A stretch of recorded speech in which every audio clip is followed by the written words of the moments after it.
Question, bonus question. What was the other book that is a response to World War I in this class? Somebody raise their hand. Ethan? Brave New World. Brave New World, okay? So with that in mind, how does Siddhartha Hermann Hesse compare to Brave New World as a response to World War I? Right? I see you shaking your head going like, whoa, right? Huge question. That's why it's a bonus question, folks. It's not even on the board. I couldn't even write it. It was that intense. Chase, drop it like it's hot, bud. Both show deeper meaning to life than just materialism. Both do. Yeah, excellent, good. I like the comparison. So both show deeper meaning to life, right? Okay? Kristen? I think it's two ends of the spectrum, as far as like, in Brave New World, you were forced to think a certain way and you were forced to do what you had to do, and then in Siddhartha, he was so open, he could do whatever he wanted to do after he left the Brahmin. Nice. I've never thought about it that way, Kristen, right? Both ends of the spectrum. The characters in Brave New World, they don't have any freedom, right? Live in a very rigid society. It seemed like in Siddhartha, Sid, right, the main character, could come and go through different lifestyles, different groups of people, different religions as he pleased, right? So he had a lot of freedom to explore. Yeah, I like that idea. Haley? In both the books, the characters sort of start to question what's around them. Like Siddhartha starts to question whether his spirituality is correct or whether it's doing him any good. And then in Brave New World, Bernard is questioning the society itself. Good, excellent. So is it safe to say that both authors, Aldous Huxley and Hermann Hesse, are suggesting that we need to question our surroundings? We need to explore our surroundings, right, to make sure that you're not being taken advantage of and you get to see what's out there? Don't they do it in totally different ways, though? I mean, if you look at both books, you see that they're achieving the same thing, but man, are they, I mean, they're apples and oranges, really, right? But you can compare their ideas. You can compare their ideas. Duncan?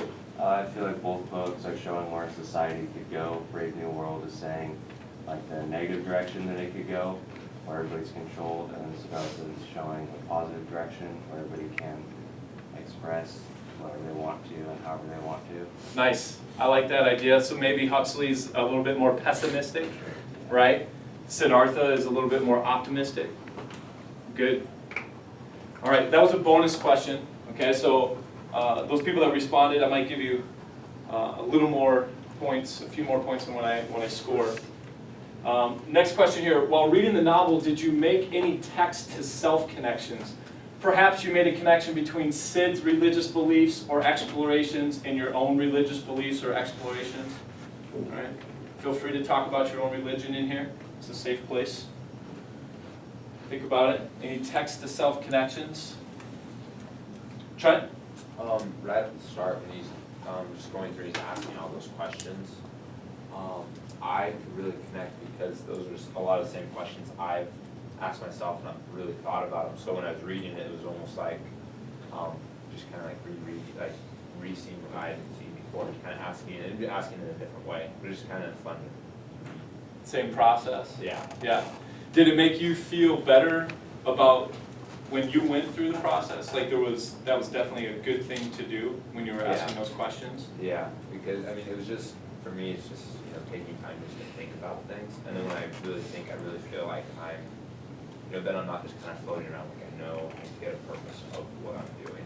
Awesome. Good. Well, I'm glad you can make that connection. Lacey? I was a little confused, but then also appreciative of towards the end when he was spending all his time by the river. Yeah. And when he was talking about when he was reaching enlightenment by listening to the river and stuff, I was considering that was like a metaphor as him like making this connection with God. And so him like reaching this enlightenment was what I would consider like a person like giving themselves up for Jesus and making that like accepting the Holy Spirit into themselves. And so when I looked at it that way, I appreciated his like what he took from that more, and I thought it was really exciting how that transformed him, and I hadn't even looked at the topic of enlightenment that way Yeah. before. Yeah, good. Thanks for sharing that. You made me think about, both in the Christian doctrine and then in, Sid's eventual religion, whatever you want to call it, his oneness with God. Yeah. Both of them use water, right, as a huge symbol, right, of rebirth. So you have the river in Sid's tale, right, and then you have multiple bodies of water in Christian stories talking about rebirth and baptism, things like that. Right? So I made some connections there too. Noah. I kind of enjoyed as you were reading, like you could just kind of identify kind of similarities between what he would say and just like for me like my beliefs and just how they kind of connected. It was just interesting to hear some of that and just also kind of with what Trent said, just like the questions he was asking, like I just thought they were really good and they're kind of eye-opening just to say like whoa, just kind of take a step back and like evaluate things. So it was kind of cool. Big questions, right? Yeah, important ones too. Well, I'm glad you made those connections. Junior, and then Ethan, and then Haley. This one's a little different, but Sure. extra self-connections, like sticking to the basics will help you move on. Like, for me, it'd be sports, it's at the beginning, and you're sticking to the basic things to get better, and then you start getting into materialism, which is like getting all cocky when you play sports and doing all the flashy stuff. Right. And if you really want to move on, you have to go back to the basics, which you did. Good, I like that. Right, even the best pro athletes, what do they work on every day? The basics, That's it. right? And if they ever lose track of those, they're gonna get caught up in ego, their game's gonna drop. Yeah, I like that connection, that's an awesome connection, right? I think athletes, and anybody that performs, right, can remember that, okay? Where were we at? Who was next? Ethan? Well, the type of self-connection that I made was, Siddhartha was searching for something to make him complete throughout most of the book. And currently I am between religions because I've just been through a few rough patches and I'm trying to figure out exactly what I might want to have from a religion. So Sure. that just struck a key. Good, and thanks for sharing, because I know about your rough patches, Ethan, so I can see why you're going through some of that exploration, right? Best of luck with that too. Haley?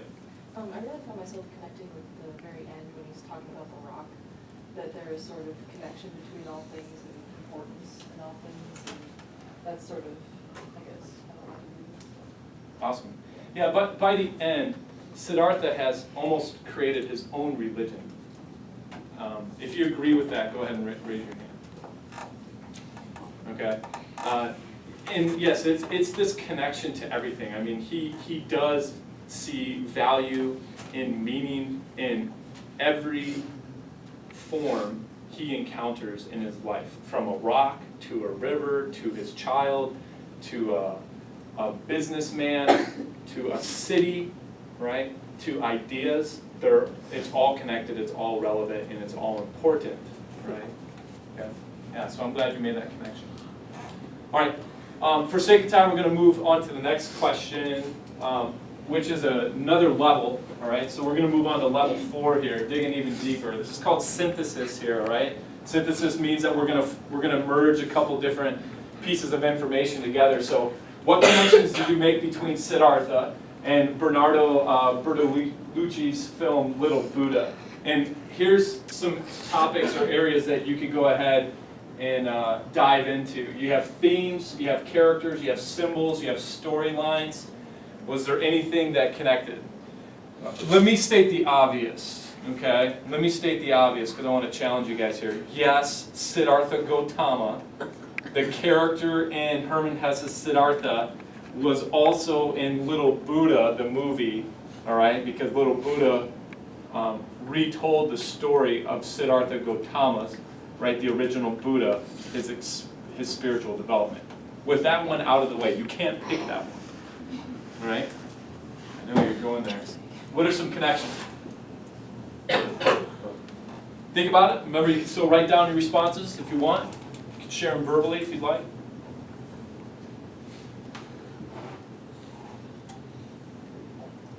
No, I see one about to happen. I'm just thinking. Yeah, good, let those wheels turn, man. Duncan, I'd say the characters kind of relate, like, Siddhartha is kind of like Jesse and his family.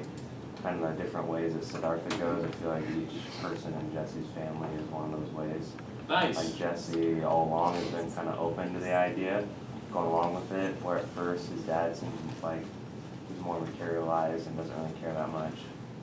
And then when the book goes along at the end, they're like all in it together kind of deal, so. Nice. Siddhartha is that, man. So let me get this right, Dunk, because that was some heavy duty stuff there. You have Sid in Herman Hesse's Siddhartha, Yeah. right, connecting to Jesse and his family. Yeah. And each member in the family represents a different part of Siddhartha's spiritual exploration, Yeah. right? So little Buddha divides that character into 3 different characters, essentially. That's awesome. That's super awesome, Doug. I like that a lot. Kristen? Kind of like Duncan said, but I definitely saw some similarities between the characters. Like Siddhartha, his dad, which was the Brahmin, relates to Siddhartha Gautama's dad, who wanted to like keep him protected. And then Siddhartha's like friend Govinda related to Siddhartha Gautama's, the guy who was like beating him around and like telling him about suffering and death. Yes. And I don't know who that guy was, but he reminded me of him. I don't think we ever find out his name. It's always Siddhartha Gautama's friend. Yeah. Yeah, that was one of the connections I made. I thought he parallels Govinda, right, in Herman Hesse's story. Yeah, so good connection. And then the fathers, good connection there. Haley? As far as symbols go, I'd say that the river is a connection, because in Siddhartha, we know that he learns from the river, and speaks to him, and sort of sacred that way. Also in the movie, when they were doing that story, they said how they get the ashes of the dead to the river, so it's sacred that way too. Yeah, right, so the rivers are also showing up, right?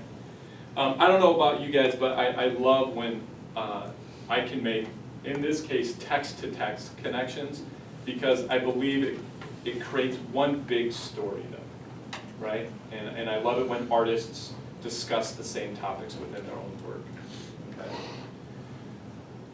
Some pictures here for you guys. All right? Tanner, watch it. Level 4, all right, some analysis here. Eyes up on the screen because you're going to have to see these visuals as a reminder. After observing the pictures below and thinking about little Buddha's discussion of Buddhist murals, which are pictured right here, you have Buddhist sand murals, right, being designed by Buddhists. Could take years, months to design these. They're beautiful, don't you think? Yeah. And then this is the end product, actually. And you'll notice that you have people wiping the sand away. All right? What does this symbolize? What does this Buddhist mural symbolize? Lacey? It symbolizes how everything is temporary in life. And I know in the movie they discussed it briefly, but how as hard as you work for some things here, they won't gonna help you in the end game. And I believe that this is like we're here in a temporary world, and it's all for, in the end, it's gonna be something even better. Good. And which isn't even gonna compare at all. And this is just where, we're here now for a reason, but